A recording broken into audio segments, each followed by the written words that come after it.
નમસ્કાર મિત્રો, અમારી ચેનલમાં નવા છો તો ચેનલ સબસ્ક્રાઇબ કરજો, વિડીયોને લાઇક કરી અને કોમેન્ટમાં જય ચેહરમાં જરૂર લખજો। તો ચાલો આજનો વિડીયો ચાલુ કરીએ। ગુજરાતની પવિત્ર ભૂમિનો એવો કોઈ જિલ્લો, તાલુકો ને ગામ નથી કે જ્યાં નાનું કે મોટું મંદિર ન હોય। એવા એક પવિત્ર સ્થાનક નગર તેરવાડાના ગંગાજળિયા કુવાની માં કેશર ભવાની ચેહરમાં ના પ્રાગટ્યની વાત કરવી છે। આશરે 1000 વર્ષ પહેલા પાકિસ્તાન અને ગુજરાતની સરહદ પર આવેલ હલાડી નામે દેશી રજવાડું હતું। આ રાજ્યમાં રાજા શેખાવતસિંહ રાઠોડ દરબાર રાજ કરતા હતા। તેઓ ભલા અને ઈમાનદાર રાજવી હતા।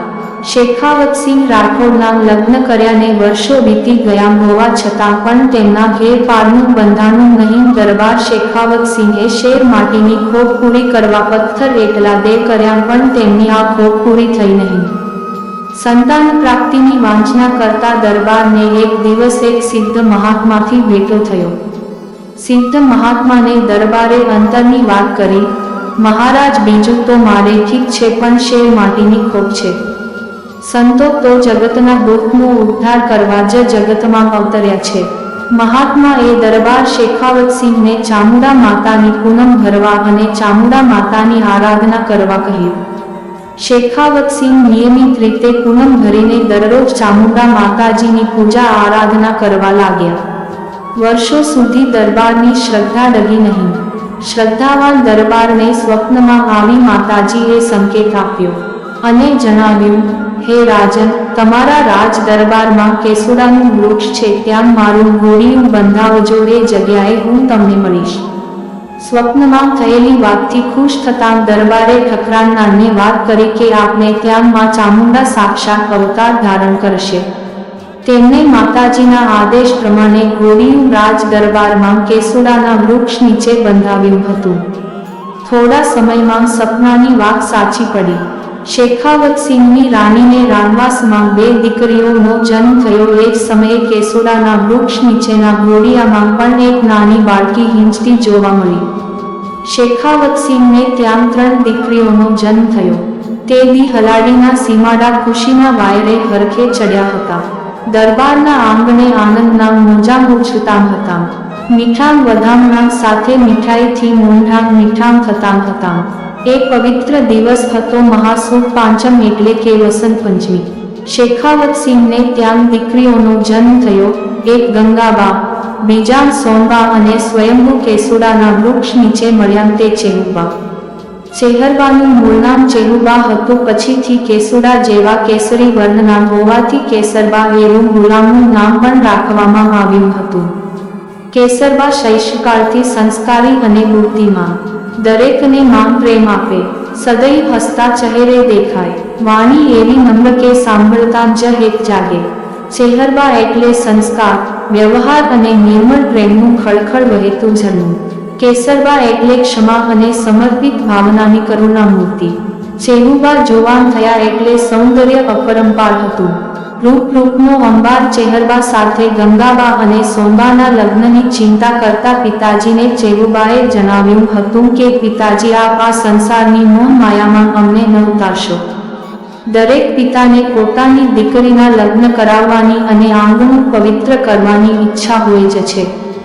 ચેહુબાના લગ્ન વઢિયાર અને કાંકરેજના સીમાડે આવેલા નગર તેરવાડામાં વાઘેલા વંશના યુવાન સાથે કરવામાં આવ્યા હતા। નગર તેરવાડામાં વાઘેલાઓની સંપત્તિનો પાર નહોતો, પણ ચેહુબા સાવ સાદા અને સરળ, કોઈ એવું ન કહે કે આ બાઈ રાજની હશે। ચેહુબા સદ્ગુણી અને આદર્શ નારી રત્ન હતા, પણ સમયની બલિહારી છે। લગ્ન થયા કે તરત તેમના પતિનું મૃત્યુ થયું। દરબારગઢમાં તેમના પતિના મૃત્યુનું કારણ ચેહુબાને માનવા લાગ્યા, પણ પતિ ભક્તિ તેમના હૈયે હતી। પ્રભુ ધ્યાનમાં પરોવાયેલા રહેતા। વિશાળ મહેલમાં નોકર ચાકરો હતા, પરંતુ દરેક કામ જાતે કરી લેતા। ધર્માનુષ્ઠાનમાં તેઓ વિશેષ રુચિ ધરાવતા। ભક્તિ એમનું પ્રથમ કર્તવ્ય હતું। શરીર લાવણ્ય અને માધુર્ય જોતાં એમનું દર્શન અધકેરું બની રહેતું। દેવી જેવું તેમનું રૂપ જોઈને લોકો અંજાઈ જતા। જોગાનું જોગ એ સમયમાં નગર તેરવાડાથી બહાર અરણ્ય વિસ્તારમાં નીલકંઠ મહાદેવનું મંદિર હતું. આ સ્વયંભૂ મહાદેવના મંદિરે નવનાથથી પણ પ્રસિદ્ધ પુરુષ સંન્યાસી યોગી ઓગણનાથ બાવાજી ત્યાં આવ્યા. ઓગણનાથજી એટલે સાક્ષાત શિવનો અવતાર. અખંડ ભારતમાં ભ્રમણા કરી હિંગળાજ માતાજીની ઉપાસના કરતા હતા. પીરાનામાં પીરાઈનો વાવટો ફરકાવનાર, સિદ્ધપુરની કાશીથી પણ પવિત્ર ભૂમિમાં સિદ્ધત્વ પ્રાપ્ત કરી પૂર્ણ સિદ્ધ પુરુષ ઓગણનાથ બાપજીએ ઊંચાણવાળી ઢોળાવાળી ધરતીના વિસ્તાર એટલે થળી માં આવીને આશ્રમની સ્થાપના કરી હતી. ત્યાં નીલકંઠ મહાદેવના મંદિરે ભક્તિના ઓજસ પાથરવા લાગ્યા. ચેલુબા પણ આ સાધુની સેવા પૂજા કરવા જતા. ઓગણનાથની હૃદયષ્ટિમાંથી ચુંબકીય તેજપુંજની હેલી વરસતી. એમની નમ્ર બોલી, સુલભ બોધ વચનો, પ્રેમની અમિત સરવાણી વચનોથી સૌ અચંબો પામતા. તેમની મેઘાવી પ્રતિભા વિશિષ્ટ છાપ ઉપસાવતી. પ્રભુ શિવ અને ઓગણનાથની પૂજા કરતી વખતે ચેલુબા ખોવાઈ જતા, જાણે કે ગાઢ ગહન સમાધિ ન લાગી ગઈ હોય. એમને પ્રભુ ભક્તિમાં મગ્ન બનેલા જોઈને કોઈ ખલેલ પાડતું નહીં. એમના ભજન કાર્યમાં સૌ સાથ આપતા. ગામની અમુક અભાગણ બાઈઓ તેમના નામે જાત જાતની વાતો કરતી. ચેલુબા હંમેશા ભજન ગાતા રહે ને ગવડાવતા રહે. નાનાને માન આપે, દૂધ પડે તોયે હસતામ હસતામ વેઠી લે. ભીતરની વેદનાનો અન્યને અહેસાસ થવા દે નહીં. શિવ પૂજા વખતે સ્તવનો ગાતા ત્યારે ભક્તગણો અને આસ્થાળુઓ અચંબામાં પડી જતા. સાક્ષાત શક્તિનો અવતાર હોય તેવું સ્વરૂપ જોવા મળતું. ભજનનો સૂર મિલાવતા જાય. અદ્ભુત અને દિવ્ય વાતાવરણ પથરાઈ જતું. એ સદાચારી, ભક્તિપરાયણ અને હેતાળ વિદુષી માતાનું હેત ત્યારે સૌના હૈયે હેતની હેલી વરસાવતું. વસ્તીમાં આનંદના ગુલાલ ઉડાડતું. ખોડે ખોડે જાણે દીવા પ્રગટતા. સત્યના તો પારખાન જ થાય. ચેલુબાને તો કયા સીમાડાઓમાં જ ઓજસ પાથરવામ હતા. એમને તો સમગ્ર દેશમાં શક્તિનો સંચાર કરવો હતો. કાળક્રમે વાઘેલાઓના એક ભાટીએ રાજની સ્ત્રી કેસરબાને આવા સાધુમય રૂપમાં જોઈને વાઘેલા દરબારોની કાન ભંભેરણી કરી અને સારાં ખોટાં વચનો કહી ઘણા આરોપો નાખ્યા. નગર આખામાં આપની અપકીર્તિ થાય છે. આવાં કટુવચનો એ ભક્તિમય વાતાવરણમાં દ્વેષ અને શંકા કુશંકાએ સ્થાન લીધું. શક્તિને કોટ પ્રગટાવવાનો સમય પાકી ગયો.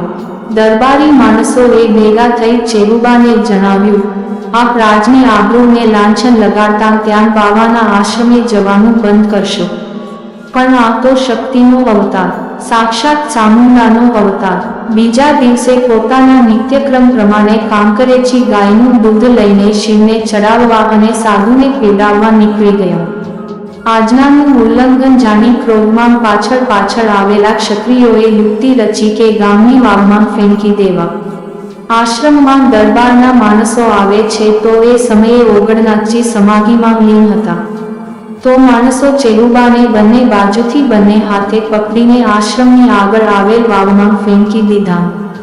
ફેંકીને આવેલ વાઘેલા પરિવારના યુવાનોને વળતા આશ્રમમાં આવતા જોઈને મહાત્મા ઓગણનાથજી બાવા પણ ત્યાંથી ચાલવા લાગ્યા અને થળીમાં આવેલ મીઠાંજાળાં, ધૂલી ના ગોળાં ઝાડી ને ઓળંગીને એક જગ્યાએ કુમકુમના પગલાં પડ્યા રહ્યા ને અંતર્ધાન થઈ ગયા.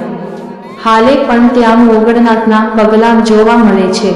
એ દિવસ હતો અષાઢ મહિનાની અમાસનો એટલે કે દિવાસા નો દિવસ. આ દિવસે હાલ પણ ઓગળનો મેળો ભરાય છે. આ પણ વાંચો કેવી રીતે દેવો રબારી બન્યો દેવીદાસ. ચેલુબાને વાવમાં ફેંકીને આવેલા માણસો જ્યારે ઘરે આવીને જુએ છે તો ચેલુબા પોતાના ઘરે આંગણામાં બેઠેલા હોય છે. ક્રોધથી જવાળા નાખતી આંખો સામે પણ જોવાની કોઈની હિંમત નથી.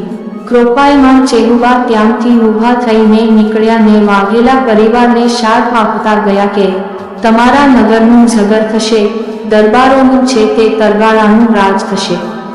આમ ક્રોપાયમાન સ્વરૂપ સાથે રાજ દરબારમાંથી નીકળ્યા કહેતા ગયા, તમે મને જેમાં નાખવા માંગતા હતા તેમાં જ જાઉં છું આવું કહી નગરના મહેલની બહાર નીકળી ગયા.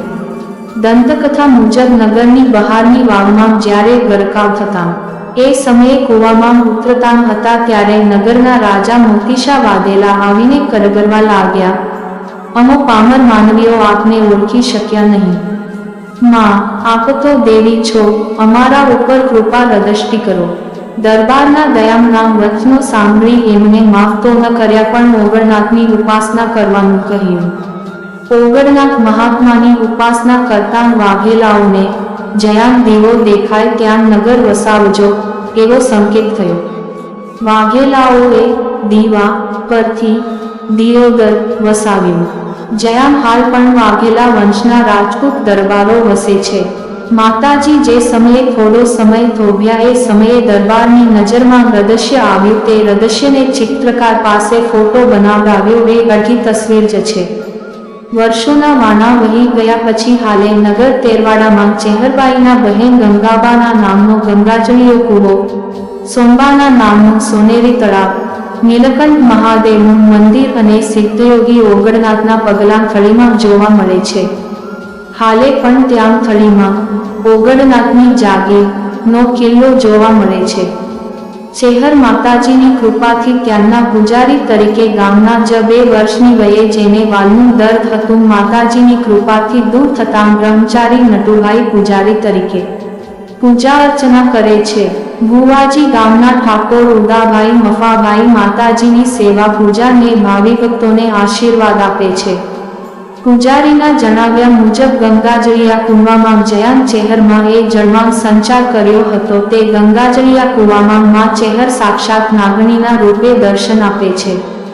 હાલ આવા કુડા કળિયુગમાં પણ કૂવાનું પાણી દર રવિવારે અને પૂનમના દિવસે 7 કલરનું જોવા મળે છે. જો કોઈ ભાવિક શંકા કરે ને કૂવામાં ઉતરે તો કૂવામાં ચારે બાજુ રંગબેરંગી રોશની થતી હોય તેવો આભાસ જોવા મળે છે. દર પૂનમના દિવસે પ્રસાદ હોય છે.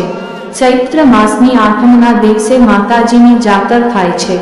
સમગ્ર નગર તેરવાડા 9 દિવસ માતાજીના નવલા નોરતાની ઉજવણી કરે છે. માં ચેહર દરેક ભાવિક ભક્તોની મનોકામના પૂર્ણ કરે એવી બે હાથ જોડી પ્રાર્થના.